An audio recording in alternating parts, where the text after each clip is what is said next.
लागी हर महादेव स्वागत बा, बंधन बा, अभिनंदन बा।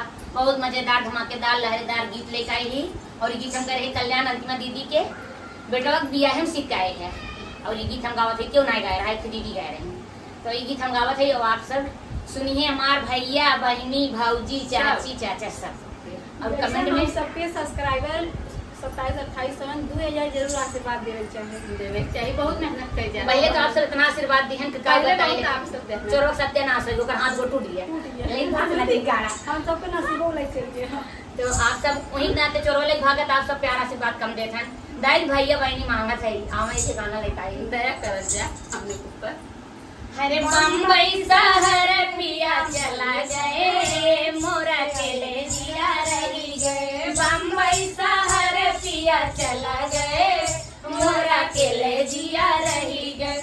बम्बई शहर पिया चला गए, मोरा केले जिया रही गए। सासू पूछे बहू का बेटा काऊ कही गए, सासू पूछे बेटा काऊ कही गए। तोहका दुआर लखई कही गए, मोरा केले जिया रही गए। तोहका दुआर लखई कही गए, मोरा केले जिया रही गए। बम्बई शहर पिया चला गए, मोरा केले जिया रही गए।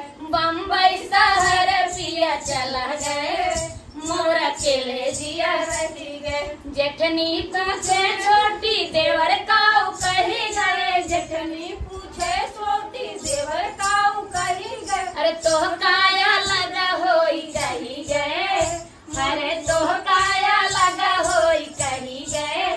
मोरा केले जिया रही गए, तोह काया लगा होई कही गए। मोरा केले जिया रही गए। बम्बई शहर पिया चला गए, मोरा केले जिया रही गए। बम्बई शहर पिया चला गए, मोरा केले जिया रही गए। नंदी पूछे भाभी भैया काऊ कही गए, नंदी पूछे भाभी भैया काऊ कही गए। तोह का ससुरे जाई कही गए, मोरा केले जिया रही गए। तोह का ससुरे जाई कही गए, मोरा केले जिया रही गए। बम्बई शहर पिया चला गए, मोरा केले जिया रही गए। बम्बई शहर पिया चला गए, मोरा केले जिया रही गए। देवर पूछे भाभी भैया का